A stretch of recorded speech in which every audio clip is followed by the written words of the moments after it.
Hey guys, welcome back to Silent Hill 3. I have a bit of free time before movie night tonight, so I thought I'd try and finish up the hospital section of the game. When we last left off, we were still looking for Leonard, up on the 3rd floor.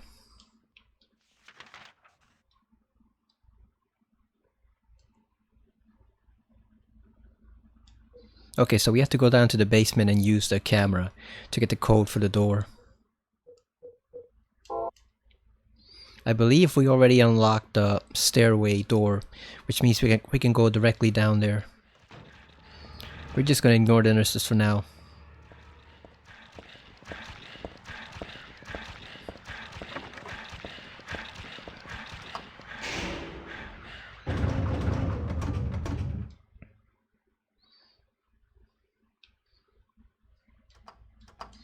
Nope, we cannot go downstairs that way. So let's just go back to the stairway. I keep forgetting you can't go down using the elevator. That's Silent Hill 2.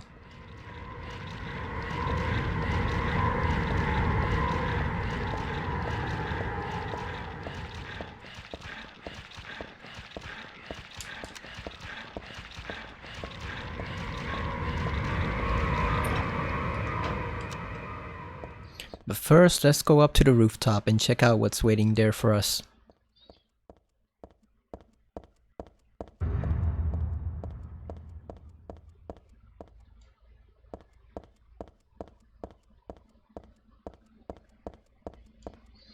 Ah, here we got the diary again.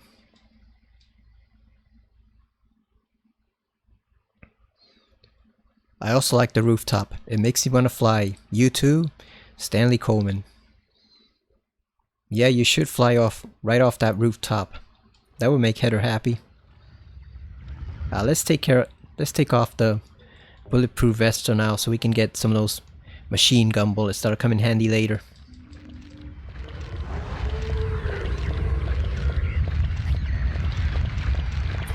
There's the fence, newly repaired from when James tumbled down there after Pyramid Head smacked him with the great knife.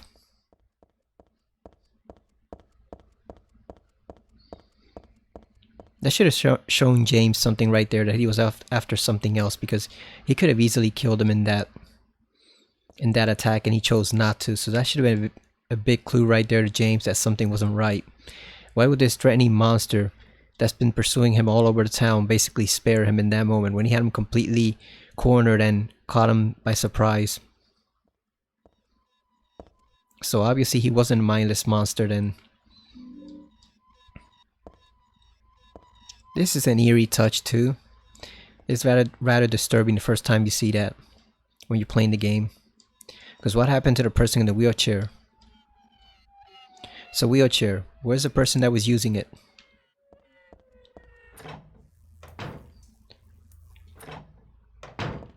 I know we have to go in there, but let's check this out first. And we got a machine gun.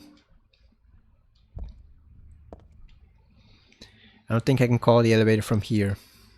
Yeah, I also don't think it will go down, even if you could. It will squish whatever's in there. The blood trail continues into the elevator. Part of me wants to peek in, but then it's a little creepy too.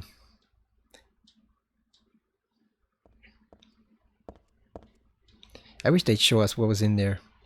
Sometimes nothing is scary, but at the same time, sometimes you just want to look, you know? It's like Hellraiser. You don't really want to see sometimes what's in the labyrinth, but you kind of want to at the same time. Funny thing about that machine gun, it has limited ammo.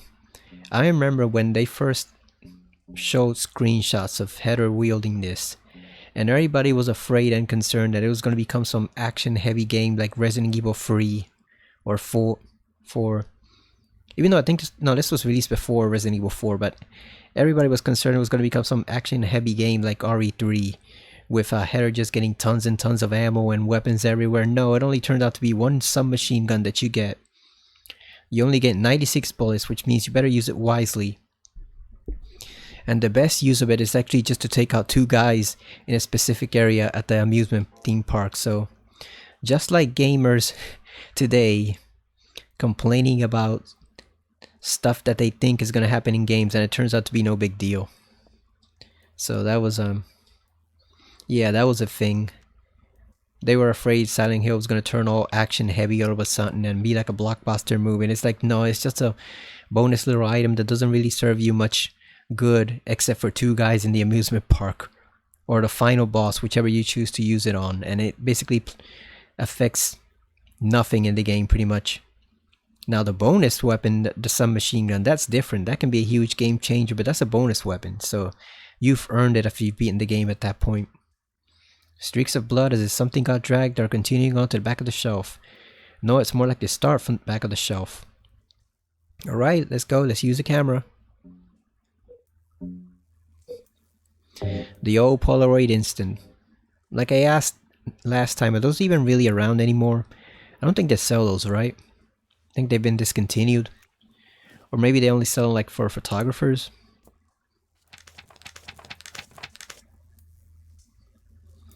Obviously the quality is way better in digital, but there's something nice about, you know, using that type of photography. 1846. Okay, so it's 1846. There were numbers on the back of this. 1846, that's what it was. Okay, so if you ever forget, you can just go down there and look up the numbers. Yeah, they sprayed a lot of machine guns at this, whatever it was.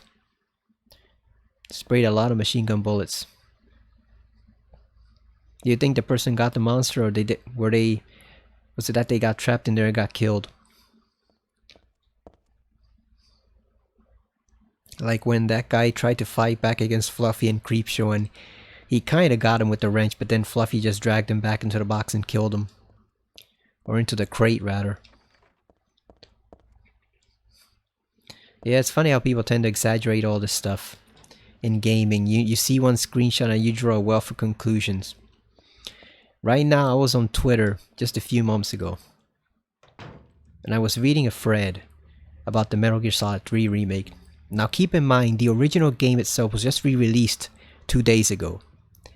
It's re-released in stores, you can play it. It's not absolutely perfect, but unlike Metal Gear Solid 1, it's a pretty decent port, because it's taken straight from the HD remake collection. Now the graphics in the Metal Gear Solid 3 remake are supposed to be ultra realistic because obviously that's what you do for the PS5, right? That's the whole point of making a PS5 remake, to make it realistic, because they didn't have that technology back then, and so they were forced to use a filter, kind of like Silent Hill was forced to use fog in the PS1 game to hide the draw distance, because they didn't have the appropriate technology for what they wanted to do, right? And here you have these ass clowns, these goddamn buffoons complaining, oh, it looks too realistic, it's gonna be forgettable in 3 years. Why did they take away the filter before? Like, they ruined the art direction. It's like, dude, like a couple other people pointed out on the thread, they call it a piss filter. I'm a bit more generous, I'm just gonna call it a green filter. But dude, the whole reason Kojima and I forgot the other guy's name, the main art director, and all the other guys involved, the main reason they used that filter was because they didn't have the technology to properly render the jungle on the PS2. So they had to use a filter, or else it would have looked like crap. Because you wouldn't be able to hide the draw distance, you wouldn't be able to hide the lack of detail. If you didn't use a filter, it would basically be screwed. You know, the whole thing would look like crap. So they did it. They used that filter to help the game look great. You don't need that anymore. Now, if you want a voluntary sepia filter, like they call it, you can just apply that. Like, either mess with your settings on the screen, you know, turn up certain colors. Like, I know for a fact this 4K TV I'm playing right now on, I know for a fact you can alter the colors. So if you want it to look green like that, you absolutely can. And I'm sure you can probably edit it in the actual game too, because I know games have those settings now. So if you want it to look green like that, just mess around with the color settings. The whole point of doing a remake on the PS5 is to get it looking as realistic as possible. So you wanted the snake to look realistic. You want, you know, the crocodile to look realistic, you know. They're complaining that they replaced the snake, and there's two different snakes in the game that have the same exact pattern almost. You don't know which one of them it is. So complaining about nonsense crap like that is what makes gamers look like whiny, immature little bitches. Like, god damn, you've got a minute and a half, not even that, of footage. You've got 4 whole screenshots. 4. for a game that is probably coming out in like 6 to 8 months. 4 whole screenshots, and you're already whining and bitching that it looks too realistic and it looks too good. You want it to look more primitive and more artsy, so it can remind you of the original, because you don't like that they messed around with and ruined the effect of the original. Dude, the original is in stores right now on the PS5, you freaking idiot. God damn. Take headed ass morons. Just complaining and whining about stuff that doesn't even matter. Like, does it really matter if the sky's not freaking green when Snake is sneaking around the jungle? You're not there to look at that green sky. You're there to infiltrate the building and proceed with the story, you freaking dumbass. Christ. Oops, we messed that up. It was 1846. This how I use the D-pad, because the analog stick is kind of sus right now. 1846. There we go. Unlocked. It's like, my god, the game's not even out there yet. It won't be out for like 6 to 8 months. We've got 4 whole screenshots. 4. We got less than a minute and a half of footage and you're already bitching about it. And it's like, dude, not only is the point to make it look more realistic, Kojima's not here at all. Alright? He left Konami years ago. Or he was fired because they were too cheap with their resources. They didn't want to pay up to finish Metal Gear Solid 3. They thought he was wasting too much money. Which is funny because they were making a huge amount of pachinko money on their side. So any money that he lost them, they pretty much regained in like 3 weeks on pachinko. So they were just being cheapskate bastards. But he's gone. The original crew that was with him is gone. The director, the art director, they're all gone. So this is Konami on their own, trying to make a buck off of Metal Gear Solid 3. But you know what? It's better than nothing, because Konami's been doing a whole lot of jack nothing these past few years, and the moment they start to do something actually nice for you, even if it's entirely self-motivated, you start whining like a little bitch. Like, god damn. Freaking gamers, man. Like, these people have nothing to do but sit on the internet and troll all day. Like, they never log off Twitter, they never log off YouTube. They just sit there and whine and bitch for 8 hours straight until they go to bed. Like, god help me. Why are people so immature? Why are people on the internet so stupid? Why are there such whiny little bitches about everything? Tissue and an alarm clock, huh? The clock's broken, but otherwise no big deal. Yeah, we all know what whoever was in there was using those tissues for, right? We all know that. They even got a magazine right here with an ample amount of cleavage, which I did not notice before. So, yeah, we know what they were doing in here, Heather, right? You don't have to use your imagination. What's the name of that magazine? I'm trying to see what the name is. Looks like Shiners. I do know the woman to the right is Maria. Look at her. That's exactly her face. So I don't know. Maybe something happened with Maria in the town. It's a magazine, just some kind of gossip magazine. It's funny, until I looked at it now that I'm seeing it all in greater detail, I didn't realize how much of a gossip magazine it was. You know. So Joseph is obviously not a very well paid writer.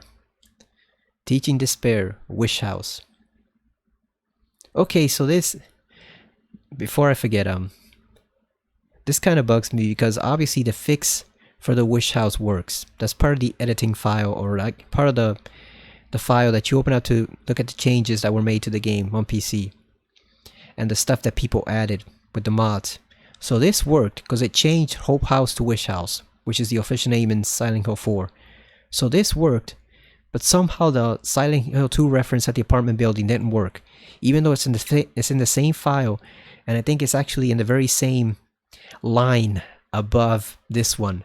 Like it's 1, turn all Silent Hill 2 references, 2, fix Hope House by changing it to Wish House. It's literally the line above it, and somehow that one didn't work and this one does.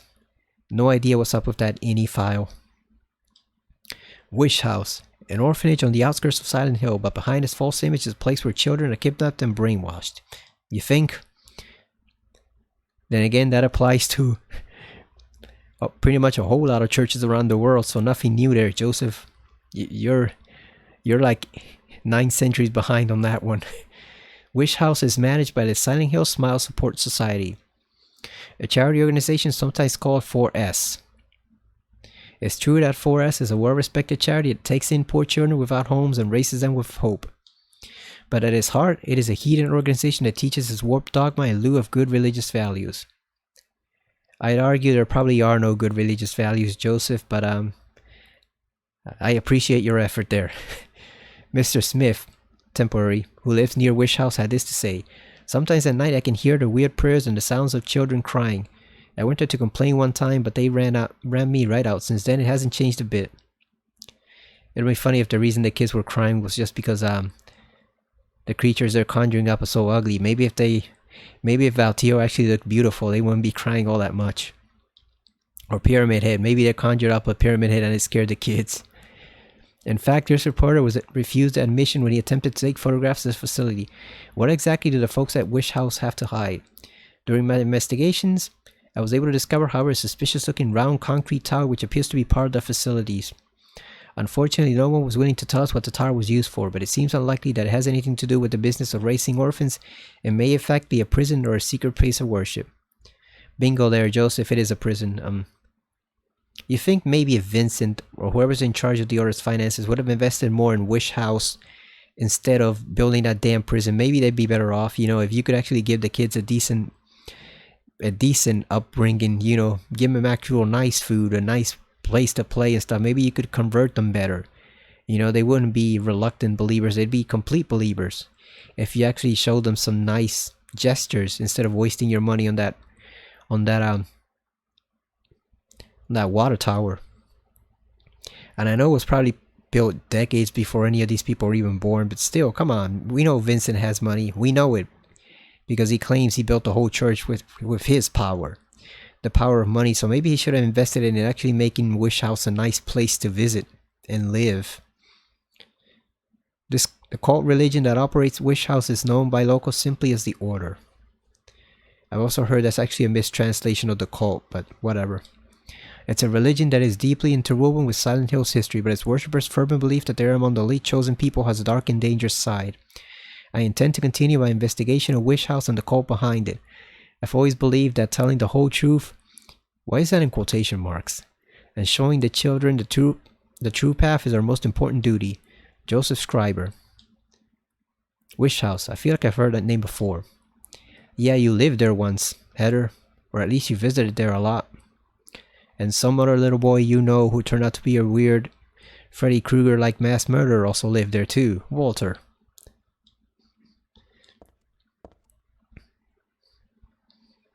So I imagine maybe that wasn't built from scratch, the water tower. Maybe it was originally just the water tower and then they converted it into a prison, which explains why the as they call it, the panopticon. That's what that design is called, which explains why they have so much trouble maintaining it and why they had to add the different rotating floors. I was going to say revolving floors, but it's pretty much the same, right? They both rotate in different directions to dispose of the corpses. So I'm guessing maybe that was for something else. It was just a plain old water tower, maybe built decades ago, and then it got refurbished into being a prison. Because otherwise that would be a huge expense and they would not be able to hide it. No way would you be able to hide an operation of that scale going on even in the woods, because people would notice. So I imagine that had to have been built for some other purpose, and then it got converted into a prison over time as the order became more and more damaging and influential. Funny thing is though that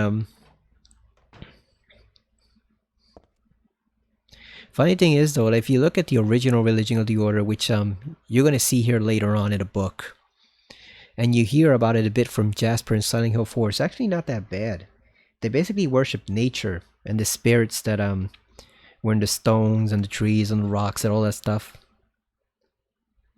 And I think it's actually mentioned in Silent Hill 2, I believe, in the Lost Memories book. So the original religion followed by the natives was actually not that bad. I don't think there was any real actual sacrifice outside of maybe a very rare occasion. So in the way you hear it, the religion here was actually better than a lot of our real world religions. I won't name which one in particular, but it's definitely better than I'll just go and say it. It's definitely better than Christianity in its utmost extreme, you know. It was definitely better than all the religious extremists we have in our real world. The problem is it got corrupted by people who blended it with their own Christian background. And then as the years went on and actual Christians came and persecuted them, the order basically turned nasty and started taking over the town. So this whole thing stems from religious conflict, but the actual original religion, which kind of got perverted and warped by the immigrants who came here, like that one was actually not that bad, because worshiping nature, you know, and spirits and stuff, isn't that kind of similar to what Shinto is in Japan, basically? I mean, obviously they're not exactly the same, but I mean, like, isn't that the basic concept of Shinto? You're worshiping the life forces around you, the spirits, the energies, that stuff. That stuff actually pretty positive. It's when you get into dogma, like Christianity and Judaism and Islam, and then you take the very basic tenets of that religion, and then you warp them by people who are only interested in power and abusing and torturing and killing other people. That's when it becomes nasty. The doll is all torn apart. It's really pretty sad to look at. I wonder who did it anyway. Now you feel sorry for him, Heather? All this time you were disgusted. Now you feel sorry for him? She changes her mind quickly. And see, we can see now. Now we have a clear look at that doll's face with her long brown hair, and we can tell pretty much it is Alessa in a purple or pink dress. So no real answer as to who Stanley was or what visions he was getting. I'm guessing he was getting visions of Alessa, but as a grown woman, which is what Heather should be right now. But then he got him mixed up, and so he has Heather's name. He has a vision of a grown-up Alessa in his head, as she should be, 30-some years old, but he couldn't really quite reconcile the two aspects. Goodbye, Heather. I'm sorry I wasn't able to respond to your love. It's all over. Leonard despises me because I made fun of it, saying it would come to this. If it weren't for his meddling, I would have been able to meet you in just a little while. Then I could have taken you to my world. A world for us alone, more beautiful than this one. That makes me think he could access the other world too. He could just be speaking, you know, metaphorically and saying, "Oh, I'm taking it to my world," but that makes me sound that maybe he was. That makes it sound like maybe he was slipping in and out of the other world to me. And I have been waiting for this day, for today, the day I'd see you, the day you'd save me, today. Heather, watch out for him. Leonard is no ordinary guy. Farewell, I loved you. Heather, my goddess, Heather, my lover, Heather, my... And that's where it cuts off. God damn. We'll keep that in mind, Stanley. It's funny, when I used to play this all this time with the PS2, because I had a CRT, and you couldn't really see all that much detail on it. You know, the game looked great for what it was, but you couldn't really see that much detail on it. I used to think that this was actually Stanley's leg sticking out from under the bed. And I was thinking like, wow, that is a huge pant leg. And I thought that white part there was actually his foot. So, because that's what it looked like to me, like there was a foot sticking out from under the bed. I didn't realize until I played it much later on an HD TV. And then obviously played this version that I realized it's just a waste can with some trash tumbled over. I always thought it was his leg sticking out from under the bed, and that Leonard killed him right there. Because we know he's down in the morgue. But I always thought maybe it took him a while to get there. Let's beat down this nurse. Come on. Hell yeah, we got you. God damn! She's got a gun. We gotta run. You bitch. How dare you? So that means we gotta take care of the gun nurse first, because else she's gonna kill us. So what do we have? I don't want to use the ampules. I want to save that for final boss. I guess we'll use a first aid drink or a health drink, whatever. God damn, there's 3 of them. Not that one, Heather, you fool. This one. God damn. Ah, fine.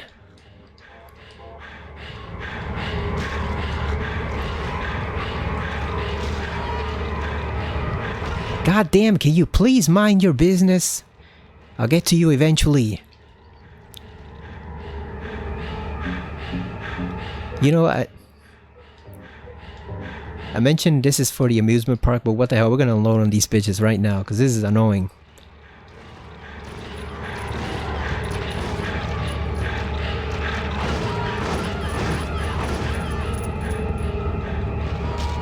God damn, they just completely ate up a first aid kit and a health drink. God damn. Ah. And of course the problem is they're probably gonna respawn again in a couple minutes.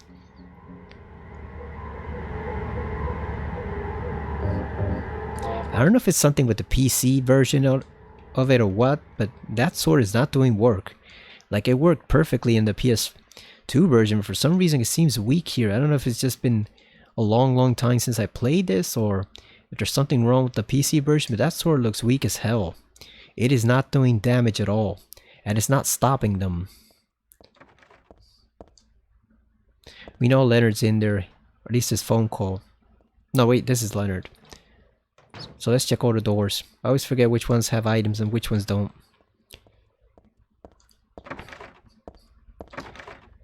Yeah, so what I was saying, basically all this stems from religious conflict, but like the actual native religion, the way it's described, where you're just worshipping spirits and stuff in the area, that actually seems pretty decent, you know, and respectful, is when they injected all the typical religious bullshit that fanatics always put in. Doesn't matter which religion it is, they always put it in there. That's when things went to hell. The actual religion, the actual native religion itself, based on what we've seen of it in Silent Hill 2, 3, and 4, actually seems pretty decent. And here's this jackass calling. There's nothing interesting in or around the bed. Gross, the whole bed stinks like year-old sweat. So we can tell that Leonard basically doesn't bathe or shower. I'm guessing he skips shower day at the hospital. So just like a real religious fanatic who doesn't bathe or shower for 30 days straight. Like a goddamn hillbilly or fanatic in the Middle East who spends all his time fasting and never showers. Yep, that's exactly Leonard in a nutshell.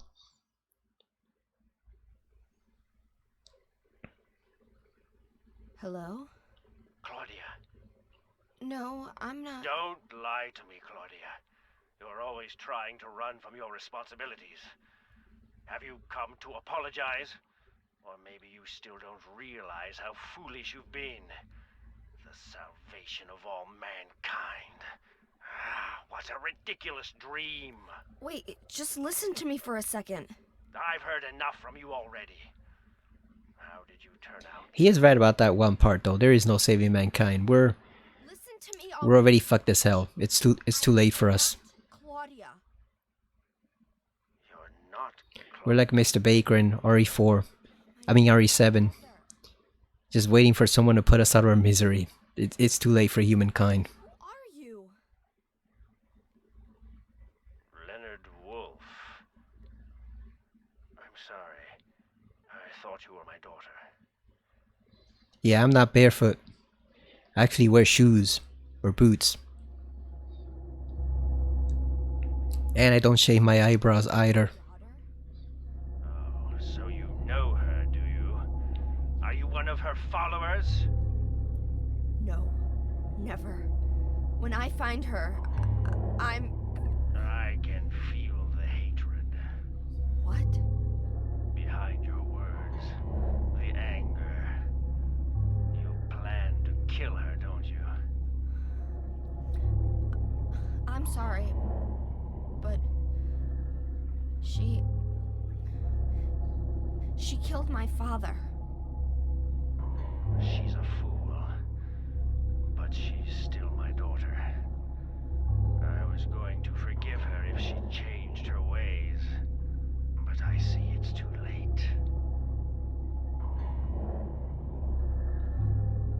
Heather, will you help me? Help you? I'm locked up in here, and I must stop Claudia. Where are you now? I'm not sure myself, but the door is at the end of the hall on the second floor. I think I can be of help to you. I have a seal. Please. A seal? If you look outside the window, you'll notice the phone line is actually cut. which means that phone call is entirely supernatural. That phone is not connected to anything.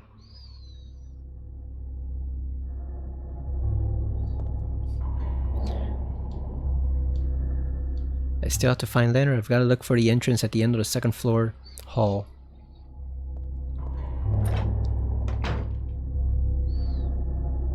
He's like Palpatine, huh? Isn't he? I can feel your anger. It makes you strong, gives you focus.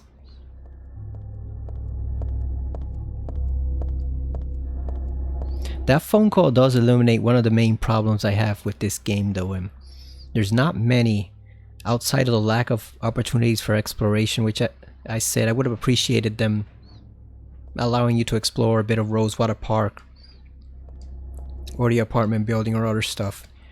Even if it meant putting the game on 2 discs, which I know is very unpopular to do, but I would have accepted it if they let us explore a bit around the town. Like maybe 1 disc is the first half and then the second disc is the other half. That would have been great because, you know, you really don't get that here, and that was one of the best parts of Silent Hill 2 and 1, exploring. So it's kind of a shame that it got taken out. But as far as the oh, we haven't been in here yet. Damn, I was about to skip this whole section. But what I was saying, that phone call kind of illustrates one of the main problems here. That Team Silent were good, but they were not perfect. They're not gods, you know, any more than Kojima is a god. He may be godlike in some of the creative insanity that he does in his games, but he's not a god, and neither were the people who worked on this game. And I think they kind of shortchanged the writing a bit. You know, everyone always says Silent Hill 2 is superior to Silent Hill 3. Only problem is the protagonist of Silent Hill 3 is, in theory, far more sympathetic than the one in Silent Hill 2. You know, Heather, once you understand who she really is and her background, is way, way more sympathetic than James will ever be. Because, not to diminish it, but how many of us have actually taken care of a loved one dying from a terminal illness? Like, I'm sure a lot of people have it. At the same time, it's not all that common. Whereas pretty much almost everybody has been bullied at one point. You know, everybody has to deal with religious fanatics. Everyone has to deal with people being assholes to them for no reason. So, Alessa's backstory to me is and always has been far more sympathetic than James's or Harry's or Henry's or pretty much anybody else in the series. Only problem is they don't illustrate it here. They spend so much time on the technical details of what Claudia's planning to do. Oh, she's gonna raise the god. The god's gonna come and kill everyone and wipe them out with fire. And oh, we have to go and get the seal from Leonard. And Leonard's telling us this and Vincent's telling us that. They spend so much time on the technical details of what Claudia's doing and how to stop her that they kind of neglect the emotional consequences it had for Heather, aka Alessa. You know, they don't really let her speak except in one scrawled message at the amusement park or one single birthday card at the church that you find in her room, and so, or in Claudia's room rather. And so I think like this game could have actually been far more emotionally affecting than Silent Hill 2 had it been given the chance. The problem is they really didn't know how to tackle that narrative, which is ironic since they created it in the first place. They were the ones who came up with it, but they did not know how to tackle the emotional underpinnings of what happened to that girl. And so the game does come across a bit shallow. It's like, oh, we're trying to stop this demon from raising up and killing all the world, but it's a lot deeper than that. There's a lot more psychology in the monsters and setting and events than that.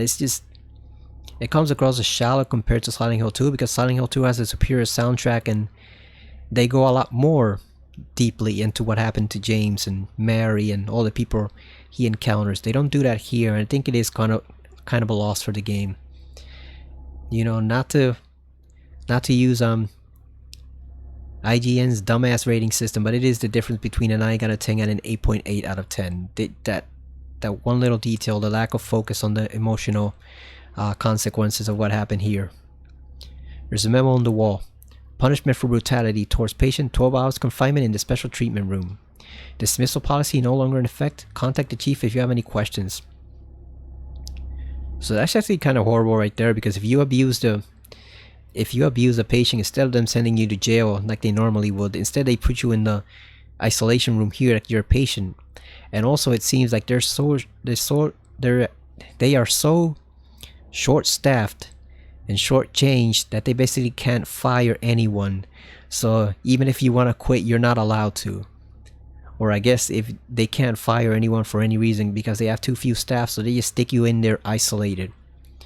That is kind of horrible when you think about it. There's something handwritten on top of the typewritten sentence. The trick is not to leave any marks.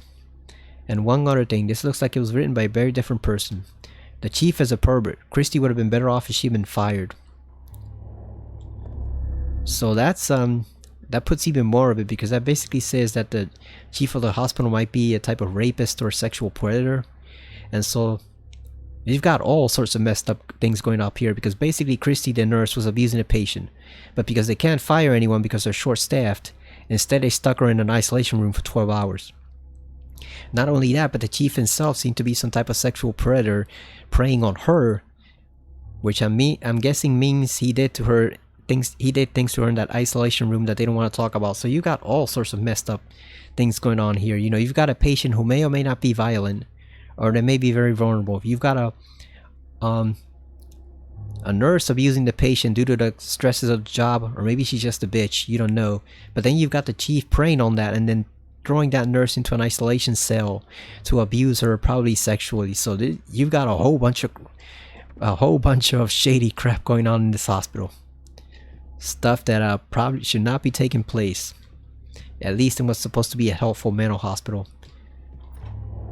Also wonder if it's a sign of how things have deteriorated, because the last time we came here with James, you know, 13 years before or 10 years before, however before it was, like it was not in this bad of a shape. So I'm guessing it's deteriorated significantly since then, along with the rest of the town.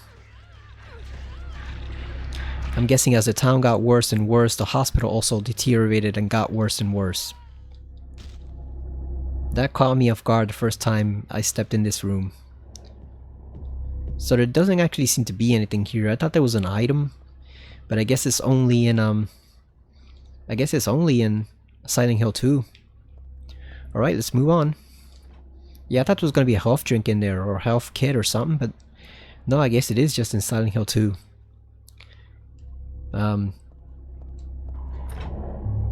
Heather got gypped because James got plenty of health items in his run.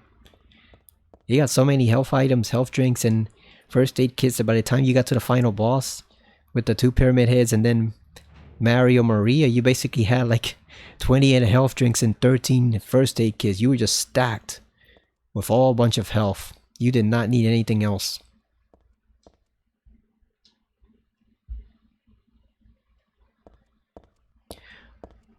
So that golfing tournament that was going on is still going on. Remember I talked about that in the other video?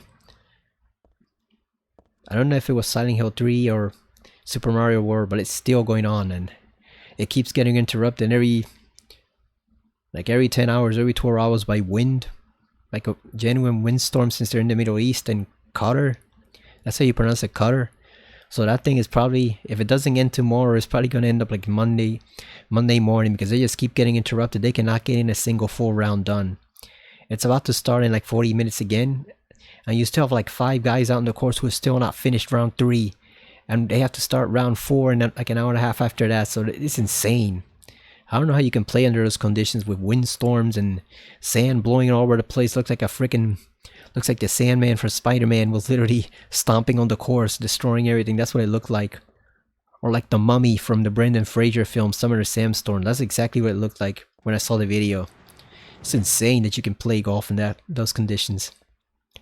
Although I guess you can, because that's obviously what it keeps suspending play over and over and over again. They can't play for more than 1 or 2 hours before it becomes too unbearable and excruciating and potentially dangerous, because if that stuff gets in your eyes, you are fucked. You need to go to the hospital right away. That will burn your eyes out. I don't think people understand exactly how damaging a grain of sand can be.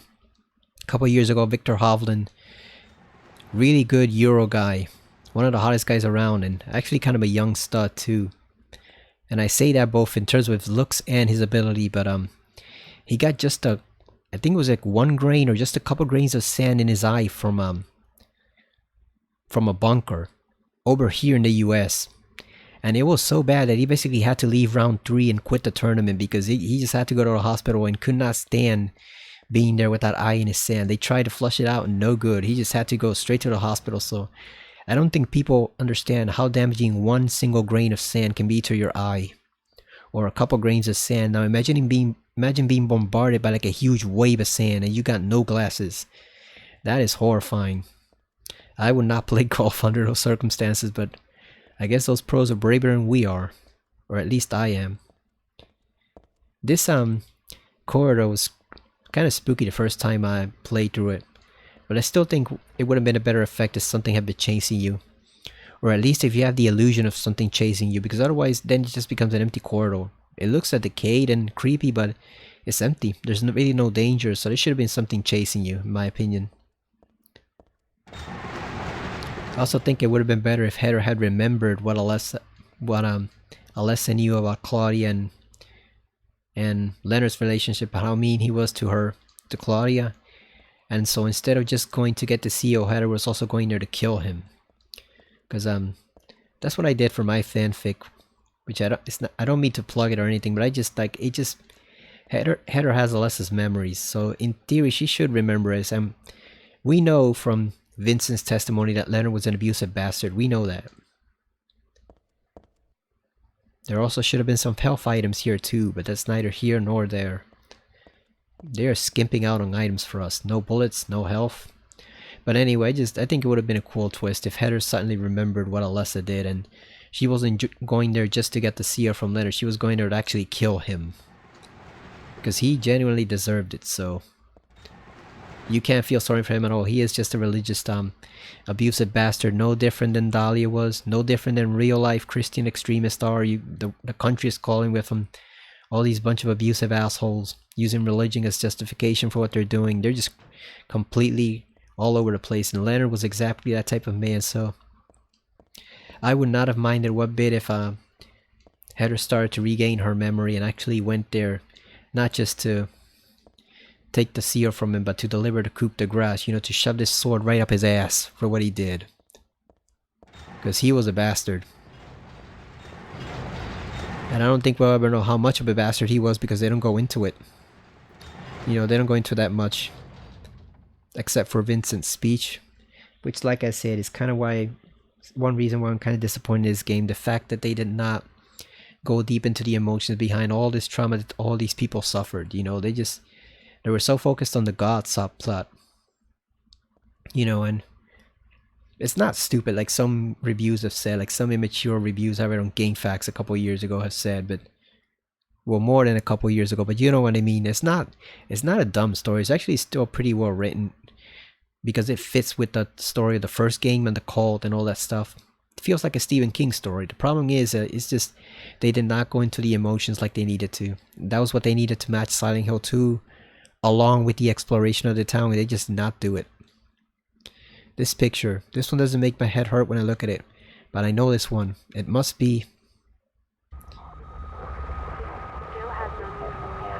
And here's another example of them not going into the emotion. Getting a pulse, just barely breathing. Why? What is keeping that child alive?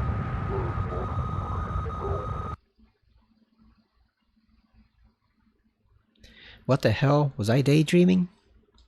No, it was more like watching a video in a dark room. Because I was a VHS header. Harry saw that. But that nurse, I know her, Lisa, who was so heavily toward me in that hellish hospital room. She did get a little weird though. No surprise, she was on drugs, Heather. Doesn't mean she was a bad person, but she was on drugs. Although they were partly given to her by Kaufman, so who's the bigger letdown in that?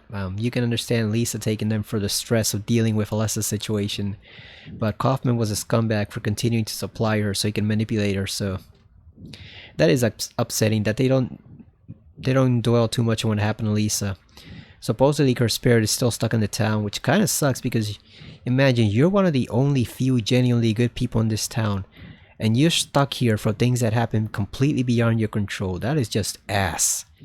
That sucks. It fucking blows that one of the better persons in this entire town is stuck in this hell because of things that weren't even her fault. Okay, so I never noticed that, but you notice there in the left corner besides Hetero's left boot? Looks like a worm, but it's actually the pipe moving. And this is what you see in the intro. There's that mouth again, which I believe is Lisa's smile. But this is what you actually see in the intro. When you see Valtiel turning the valves. And this is actually how the other world is. I don't know if created is the right word, but this is how it shifts. This is how it manifests. He's turning the wheels and pumping whatever the stuff is into reality, I assume. Yeah, that smile is basically the cover of the Silent Hill 1 soundtrack, I believe. Or at least it looks that way. And this is supposed to signify Lisa right there. You can tell because of her green shoes, which actually signify the green earrings she used to wear. And you see that she does wear them in the Silent Hill 1 soundtrack cover. You can see her green earrings. So that, according to the creators, this is supposed to signify her still being in hell. That's why it's all burning and stuff like that. You actually don't notice the effect that much on PS2, but here I really see it. That's why she's all bloody too, even though she has black hair, but it's supposed to signify her, according to the guide. Which, like I said, fucking sucks. You know, Dahlia gets off easy. She got off easy just being burned to death by the god. Kaufman, he might have had what is coming to him, but who knows how long Lisa tortured him before she killed him. Maybe she just killed him instantly. So those doofuses get off easy. You know, the people who tormented Alessa, the Christian extremists and their kids, they got off easy. But Lisa, who was one of the genuinely good people in the town, gets tormented for years on end in this place. Like, what is wrong with that picture? And suddenly we are in hell. Look at this. There he is, Valtiel dragging another nurse, signifying he's still torturing Lisa for what happened. And there's a wheelchair, I believe, on top of that thing there, whatever that is. This scared the hell out of me. And it's stuff like this which makes me believe this is a far scarier game than Silent Hill 2. This scared the shit out of me when I first played it, as a young kid. Or a teenager, whatever. There's a stretcher sort of half shoved into the room. Maybe it was being carried in.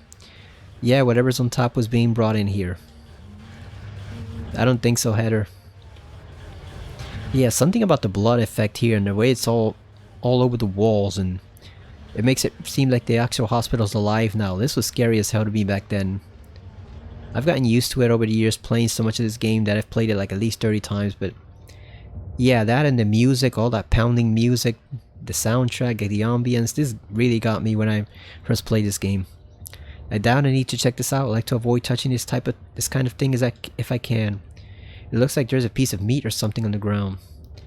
It's visceral, that's the word I'm looking for. You know, that's what a Dead Space development team used to be called, Visceral Studios. And that is exactly what this is, it's visceral. Like the setting for Silent Hill 2, when it shifts to the other world, I just find it sad and depressing, you know. It reflects James's mental state. It reflects James's mental state, so it's all depressed and sad and deteriorated. It's decayed looking, but it's not scary. This was scary to me. There's a dead body hanging from the ceiling. The blood dripping from it has totally filled the bucket set out below. Who would do this, and what for? And for what? It looks like a fallout bloodletting. And this is intentionally meant to resemble Harry's body. It's not him. It's not his corpse, but it's meant to resemble him. So we gotta get something to pick up that bag. To pick up that blood. Yeah, now the soundtrack's calmed down a little, but I always found this part freaky. And I like the fact that it's an open void too. Like if you fall down there, it's game over. There's no coming back. That's why whenever people say, "Oh, Silent Hill 2 is the scariest game of all time," I'm like, have you played this one?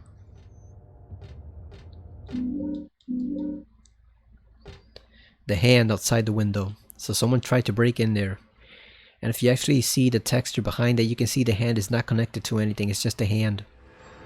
Which I don't know if it makes that more or less disturbing. Is it less disturbing that it's a hand? It's just a hand, or is it more disturbing that somebody might have ripped off the whole body attached to that ham? You know, maybe a monster ripped off and ate the person who was trying to claw in there. We got large chunks of meat right there. They look like legs. Okay, so let's get to work. We no longer need the bulletproof vest for now, at least until we get to the second floor, because the first floor is all just slurpers. That's all it is. It's just slurpers everywhere. Let's mark the door. Yep, it is just slurpers everywhere. What's that? There's this weird sour smell wafting around. I like stuff like this in the games too, when it's not explained exactly what it is. It's just there.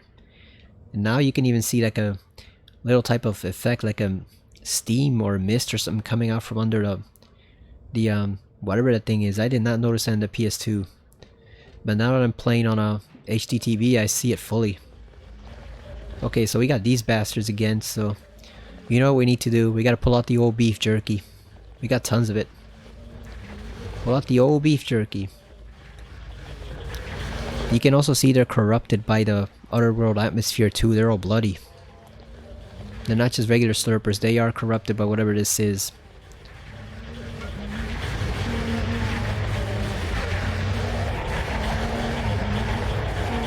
One thing I don't like about the sound on the PC version is I missed the whole guttural impact when you hit something with the maul. It has usually sounded like it would hurt, but in here it's kind of muted, and that's obviously some of the deficiencies of the PC version. But I just missed the whole impact when you hit something and you can just tell that it's half dead.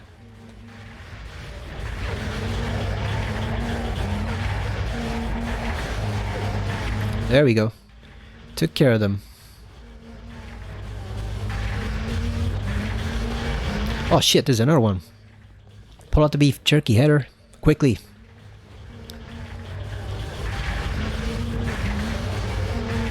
Oh, they have mouths too. I always forgot that they have actual mouths. You can't really see them all that clearly in the PS2, but you see them here.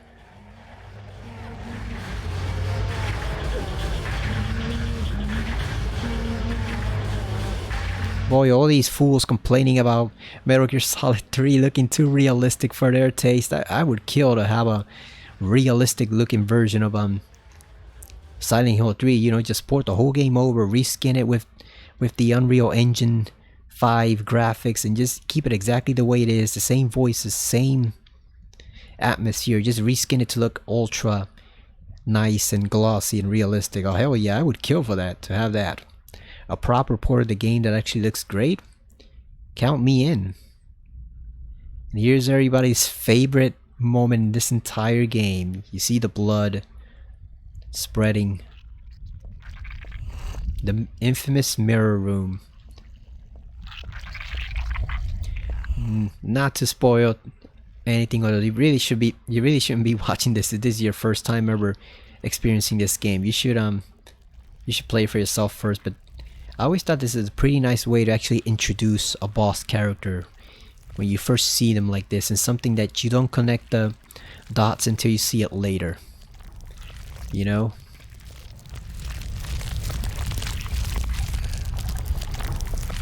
Ah! The mirror stopped moving. Let's get the hell out of here, Header. If you try to leave early, it says it's locked. Now if you go back in, it's gone. But you will still hear the gurgling sound after a while. And she's gone too. The mysterious lady in the mirror. We will see more of her later. I always thought that was a nice way to, like I said, to introduce a boss character in a game. Especially a horror game. If you just see them in the mirror first, that's awesome. And goddamn, is the traffic loud outside my window. I just heard some cars completely railing or speeding down. I don't even know if it's the highway or the driveway. It could be either one. It just sounded like a freaking race car track. Alright, let's go to the second floor. Now we do have to equip the vest because there are nurses here and they do have revolvers. So they will shoot us dead if they can.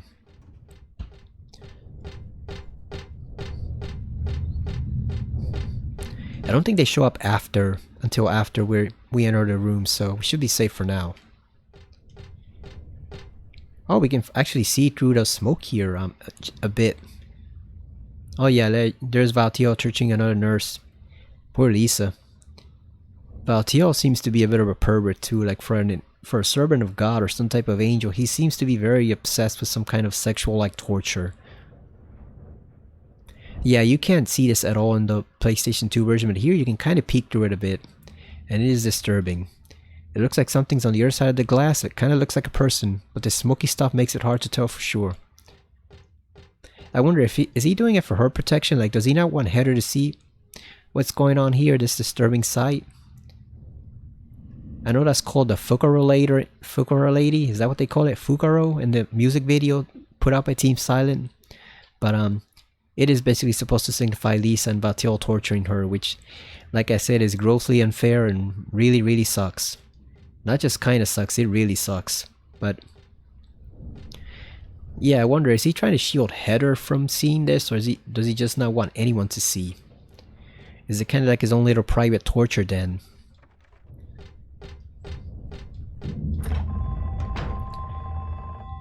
Sounds like someone's calling us. This is another memorable part of the game. This game has a lot of memorable moments in it. You know, it's stuff like, it may not quite compete with Silent Hill 2, but it definitely gives it a run for its money. Like I said, if it weren't for the story and the fact that it is underplayed and undercooked just slightly, I think it would actually be a completely superior game to Silent Hill 3. I mean, to Silent Hill 2. As it is, it's still far scarier in my opinion.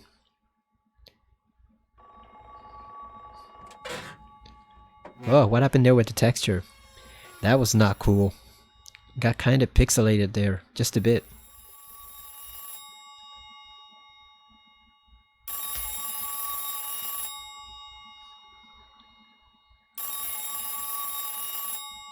Now I can understand why you would answer it, your curiosity and everything, but why would you actually stay there talking to him once he starts saying some of the things that he does? Just hang up at that point, Heather. Happy birthday to you. Happy birthday to you. I remember when the entire fandom was speculating about what this birthday call meant before the game was released in 2003. Who are you? Oh, okay, thanks. All the speculation of Heather being pregnant and this revolving around her pregnancy, stuff like that. To you. Happy 31st birthday. Is this Leonard? That's the murderer's name, not my name. I'm not your beloved Stanley either. I like that we never find out who this guy is. It's probably just a random ghost or demon. Number 7. Some people speculated in a fanfic once that it was Vincent, but I really doubt that. There's no way Vincent has a connection to the other world.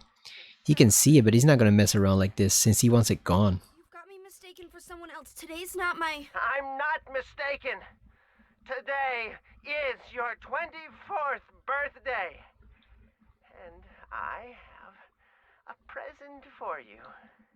Which do you prefer? That is one nice looking phone. Oh, look at the pixelation on that.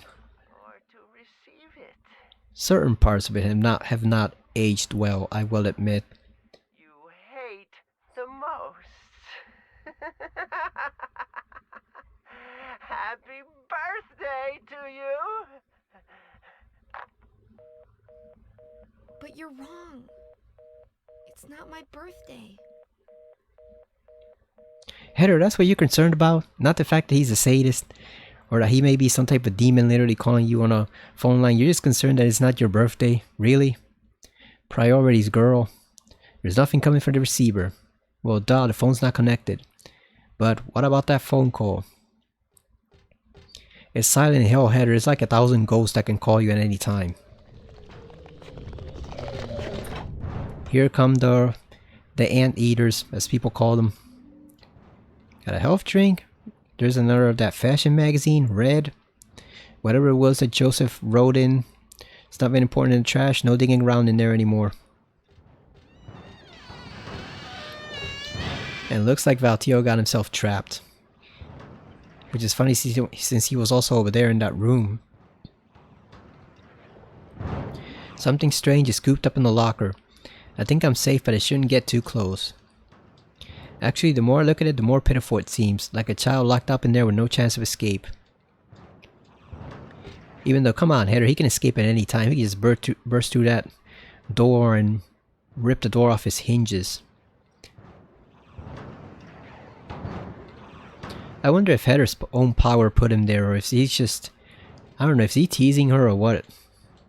There's a paper bag here with nothing but garbage inside.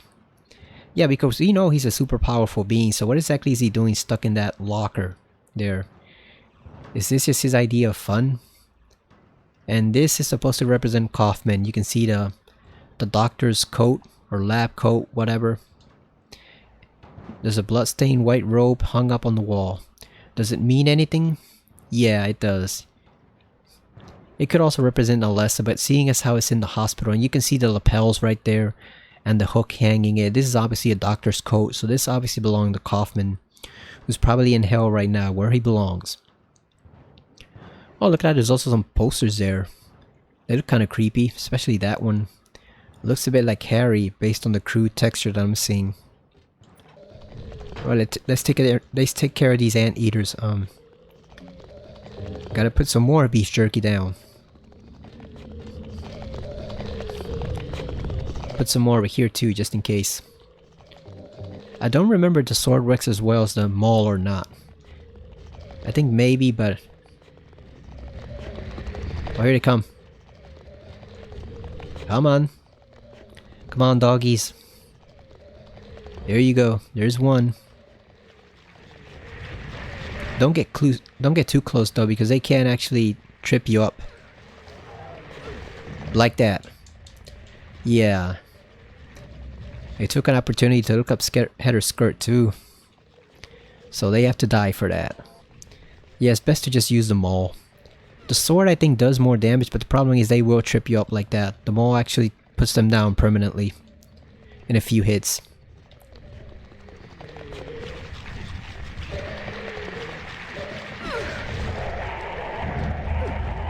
They look kind of like people wearing gimp suits. You know, like subs you might find in a BDSM club. Like the basement of one, that's what they look like. Except with those mouths. Alright, now we switch to our sword again. Whoever was here before is gone, so is that smoky stuff. What was that anyway? And now it's all bloody and rotten inside. I'm guessing it did not end well for that nurse, since it's look at it, it's all bloody now. And there seems to be an image there, it seems to be the hanging lady from the portrait in Silent Hill 1. The one that Harry found where he had to photograph it with the camera to get the code. Yeah, this is exactly what it looks like. From this angle at least. You see it right there in the center, that's exactly what it looks like, the hanging portrait lady. But of course you can't be sure because it's so messed up. There's the ear, which I said reminded me of THX 1138. And there's Lisa's smile, painted all over this place. So yeah, this obviously meant to signify her being tortured. Let's go down to the basement and get the other key that we need.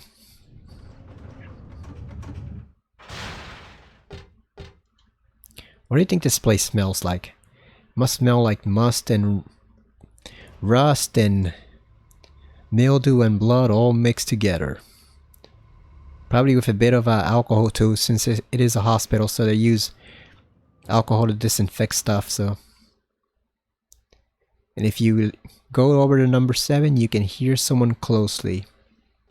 See if we get him.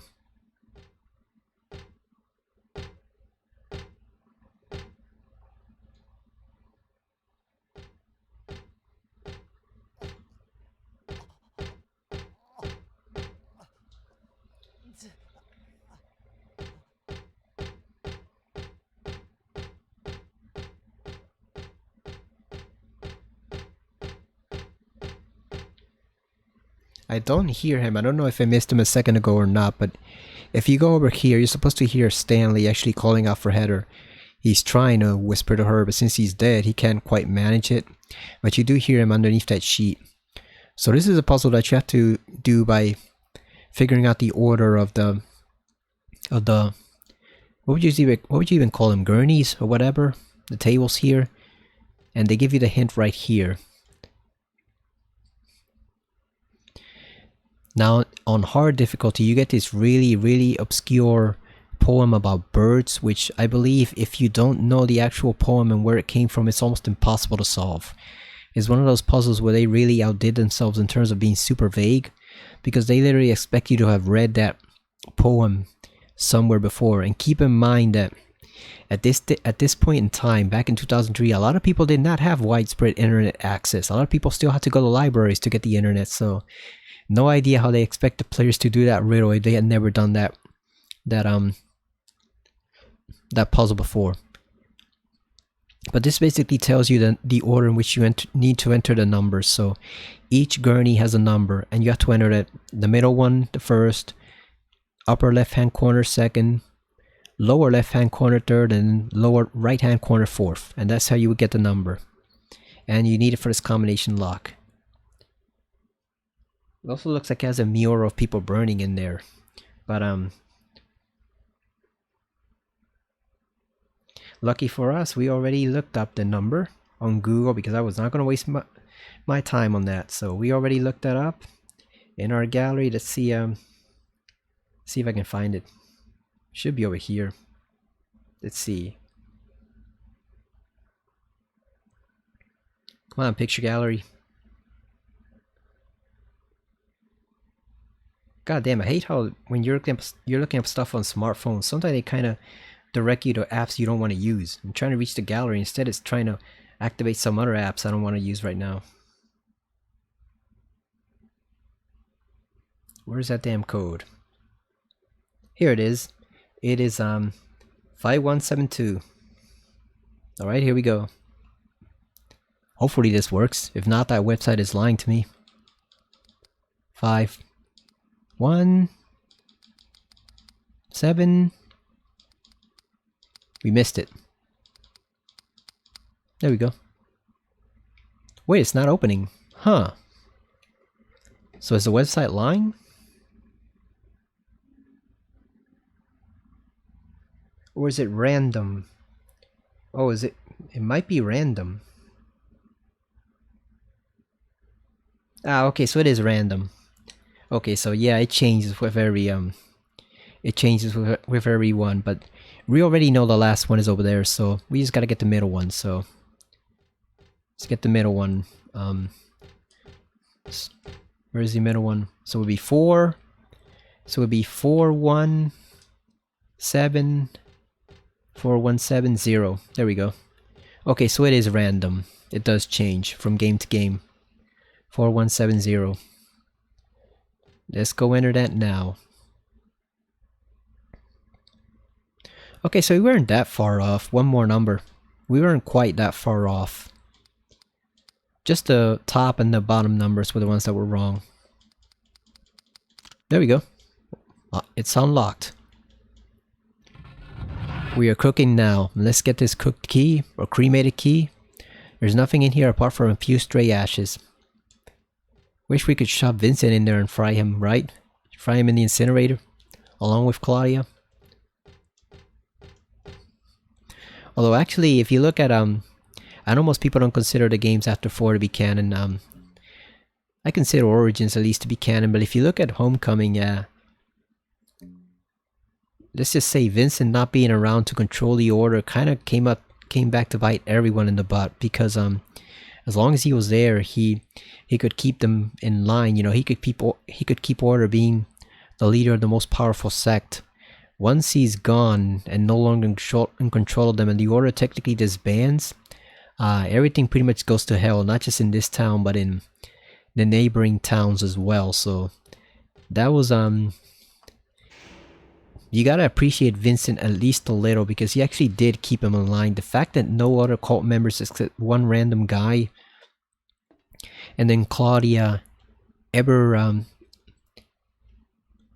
came after Harry to find him and Heather, is actually more a credit to Vincent than it is even Harry and Heather, because they did not run far at all to hide. You know, they did not hide that well at all. You know, I have to wonder if maybe Vincent, not because he cared that much, because he just didn't want to bother with all the trouble. Maybe he kept them off their trail, you know, for a few years. Because he has a lot of money, so he had the resources to find out where they were, but he never bothered them. I guess because he just preferred to let the stuff that happened in the town in Silent Hill 1 just be settled. He didn't want to go into it or deal with it in any way.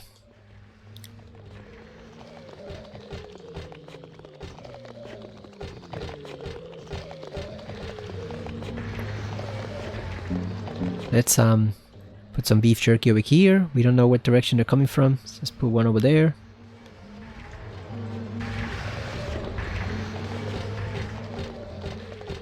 Oh, we can't go this way. There's that monster growl which you hear in Silent Hill 4 too. We used a cremated key. I forgot to examine it before we used it. Oh well. We cannot go there yet anyway. Oh, here comes a nurse with a gun. Nurse got a gun. Everyone else hide.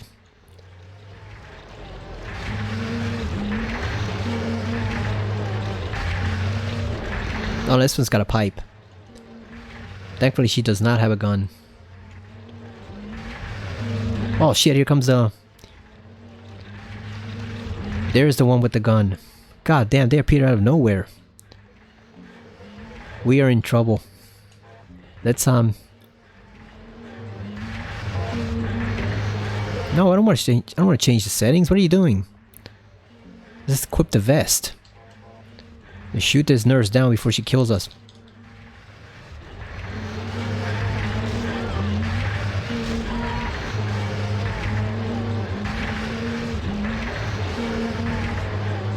Now let's switch back to the sword.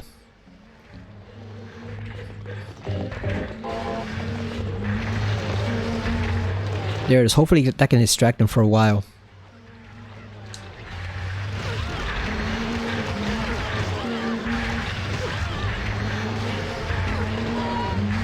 Right, she's dead. Now we can go kill this guy before let's interrupt his meal before he takes us down. There we go. He was almost done. He was ready to turn.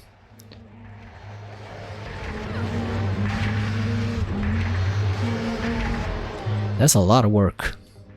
Oof, that was a lot of work. We almost got cornered there for a while. Okay, so... it would be nice if they ever do remake this game, if they could let us explore all the doors, you know? Not just one door or two. Let's go in every single room in the hospital, you know? The PS5 can afford it now. You know, you don't have to conserve that many resources, you know? As long as we get 60 FPS and a decent looking game, it's fine. It doesn't have to look ultra realistic. Just give me a nice, decent looking game.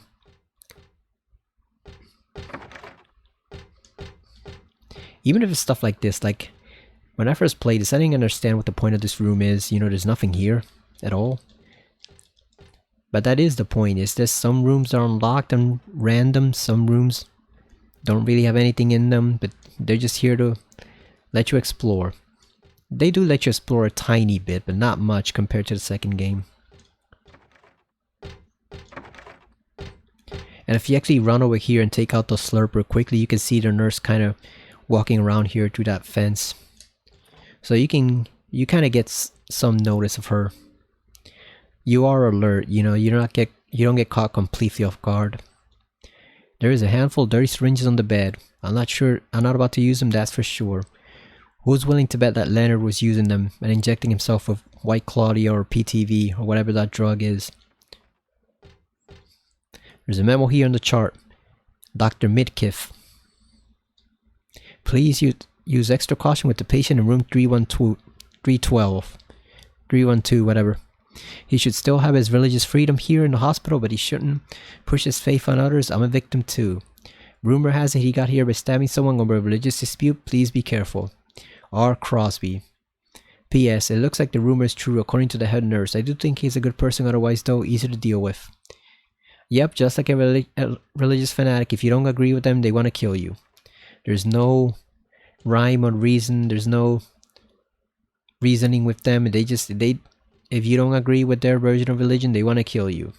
It's the same across all religions, no matter which one it is. Christianity, Judaism, Islam. Well, maybe not so much Judaism, but definitely Christianity and Islam. Like the extremists, the very hardcore extremists in those groups. Like if you don't agree with them, they want to kill you. Like if it were up to them, they'd wipe out like 6 billion people on the earth and just leave themselves there.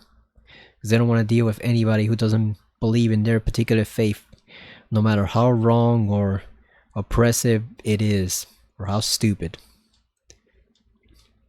You know, they will kill you for the slightest thing, if the slightest little reason, if you disagree with their religion. And again, it's not all of them, it's the extremists. That's where you get the trouble from, the extremists. I like the fact that this game covers that, and it's kind of been forgotten.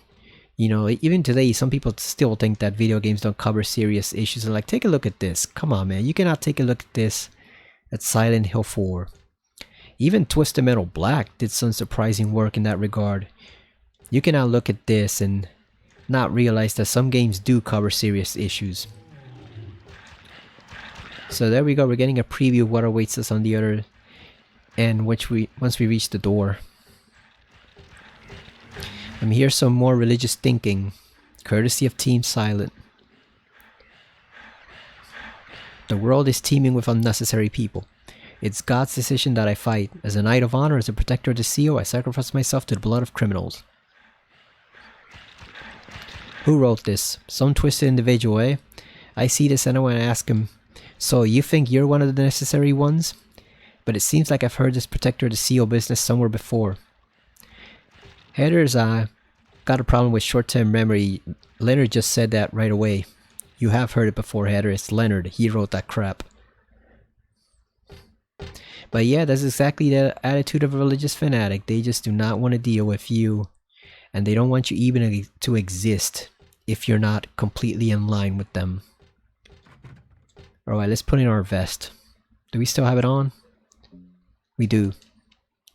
Oh yeah, we forgot to get the blood upstairs. Damn, we gotta go get the blood. Alright, so let's Damn, we timed it early. We did it too early.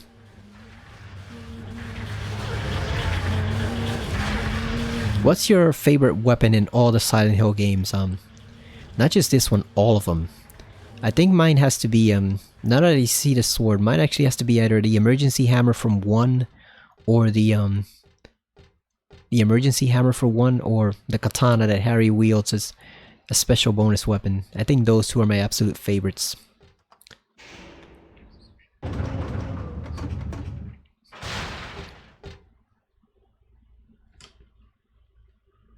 Yeah, I think those two are my absolute favorites.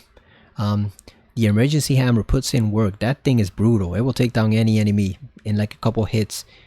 And the katana actually lets Harry slide forward in addition to doing a big deal of damage. So it's both useful and it's flashy. I kinda like those two weapons.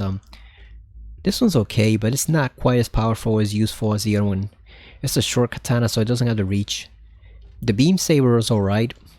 And it looks absolutely ridiculous in a fun way once you get like a 10-star ranking and it's like 8 feet long. It looks kinda awesome, but it's not all that useful either. The machine gun is pretty good. I'd say definitely in terms of the firearms, probably the shotgun. Probably the regular old shotgun is the most useful gun in the series. Although I do like the axe from Silent Hill 4. Where's that door? That is one problem with this area. Everything's covered in gore, so you can't really see the door. You gotta look at the map. See, it should be right here. Where's our door? Here it is. That is not the correct door. God damn, we gotta get that bag of blood. Where is it? Oh, examining room 4. Here it is. Here's the blood we gotta get.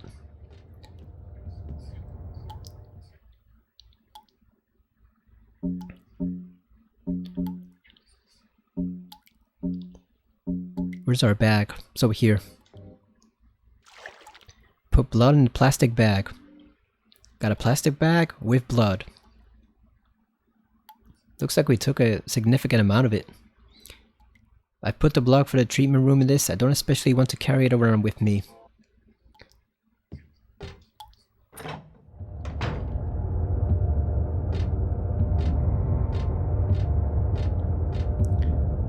And I think we're gonna save, and that should be it for the night. I wanted to do the boss fight, but we got movie night in like a few minutes, so I'm not sure if we're gonna have the time to do it, because that's actually kind of a lengthy boss fight. If you don't just machine gun him down immediately and kill him that way, it kind of does take you a bit. It does take you a bit to do that boss fight. Maybe we could just do one super long video next time with the Leonard boss fight, and then we go to an amusement park, and then we have the other boss fight. I guess maybe we can do 2 videos for the church, maybe, if we really need to. Yeah, I wanted to do the whole segment here, but I'm not gonna have time. Gonna be late to movie night, and then I also have to record Resident Evil 4 Separate Ways later on. Once we get past the second movie, and they're watching the Black Mirror episode, which I kind of wanted to watch, but at the same time, I really have to get that recording for RE4 Separate Ways done. I don't want to fall too far behind, so I think I'm just gonna end this one here. We got significant progress done. We did the first part of the hospital. You know, we went and talked to Leonard. We got the bag of blood right now that we need. We saw the creepy, freaky stuff in the alternate Brookhaven, or the Nightmare Hospital as people call it. So we got significant progress done. All we have is the boss fight below. There is a gauntlet of enemies there, which I'm wondering if we should save. I wonder if we should have saved down there instead. Because there are like 4 slurpers and 2 nurses that come at you right away immediately when you set foot in that hallway. So I wonder if we should have saved down there, but yeah, it's 12:51 a.m. so I think I might call it a night. I think we might just call it a night, and then we'll pick this up on Monday, because I've got to record Resident Evil, like I said, Separate Ways. The next to last video with Ada, I gotta get that done, so then we can start another professional run and see if we can actually get in under 4 hours, so we can then get the bonus weapon to actually get the trophy for professional run. So that is a huge, tedious mess that we need to do just to get that damn trophy. But on the upside, I did upgrade my PS5 today with internal drive, which I got from Best Buy for like $100 more or less. I think it was like $100.94, but it's got 2 terabytes, which means I can pretty much count on it lasting the whole lifetime of the PS5. And that means I'm all ready for RoboCop when it comes out next week on November 2. That's gonna be a game. Maybe not the most well polished or the most excellently realized game, but you can tell that game's gonna be a lot of fun. So we have that. Dead Space remake on PS5 on sale right now for $35 at Target and $39 at Best Buy. I kind of wanted to pick that up at the same time. I don't know if I'm gonna have time to play it because we have RoboCop. We're still working on Resident Evil 4. We've got this, and I also have Mario Wonder, which is just a regular playthrough. You know, I play that for my own.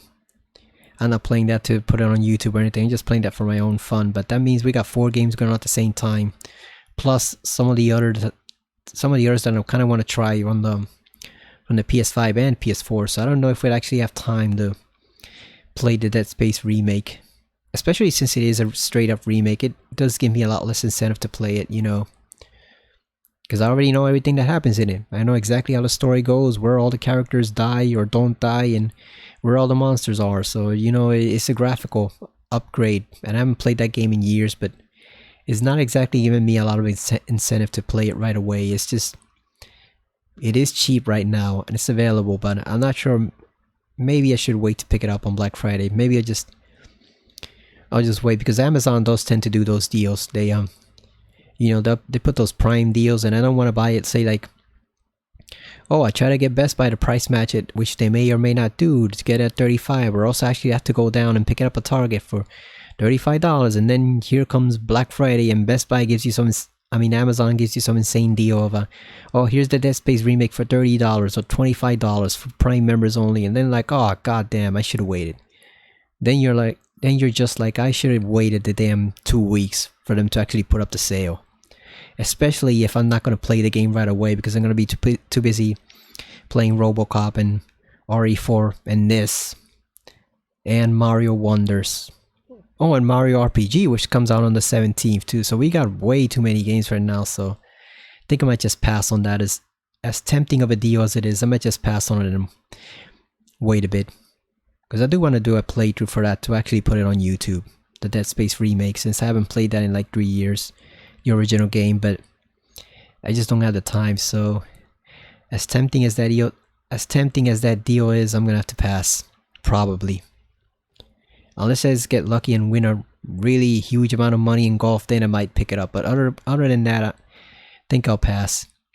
Because RoboCop's just gonna take too long, and RE4 is just gonna take too long. I'm not even close to being half done with that game, so that's that. But we'll pick this up next time when we'll finally go down into the first floor and fight our adversary Leonard.